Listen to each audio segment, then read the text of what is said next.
Audio Jungle. আসসালামু আলাইকুম, আমন্ত্রণ জানাচ্ছি পল্লী বার্তা সংবাদে। সরিষাবাড়ীতে চাষীদের পাট প্রশিক্ষণ অনুষ্ঠিত। সরিষাবাড়ী থেকে আমাদের প্রতিনিধি বীর মুক্তিযোদ্ধা আব্দুল আজিজ জানান, সোনালী আঁশের সোনার দেশ, বঙ্গবন্ধুর বাংলাদেশ, পাট শিল্পের অবদান, স্মার্ট বাংলাদেশ বিনির্মাণ এই প্রতিপাদ্যকে সামনে রেখে জামালপুর জেলার সরিষাবাড়ীতে পাট অধিদপ্তর কর্তৃক বাস্তবায়নাধীন উন্নত প্রযুক্তি নির্ভর পাট ও পাটবীজ শীর্ষক প্রকল্পের আওতায় পাট উৎপাদন চাষী প্রশিক্ষণ অনুষ্ঠিত হয়েছে। মঙ্গলবার সকালে উপজেলা পরিষদ হল রুমে উপজেলা প্রশাসন এবং পাট অধিদপ্তরের আয়োজনে এ প্রশিক্ষণ অনুষ্ঠিত হয়। জেলা পাট উন্নয়ন কর্মকর্তা জাহাঙ্গীর তালুকদারের সভাপতিত্বে প্রধান অতিথি হিসেবে উপস্থিত ছিলেন উপজেলা নির্বাহী কর্মকর্তা শারমিন আক্তার।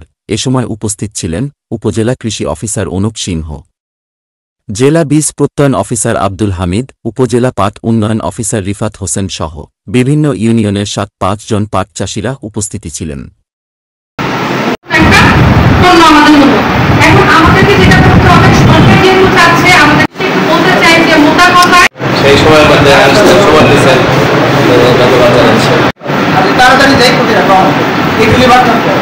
তারা একটা জিনিস বললেন যে যেটা ভর্তুকি ব্যাপারটা এইটা যে পর্যন্ত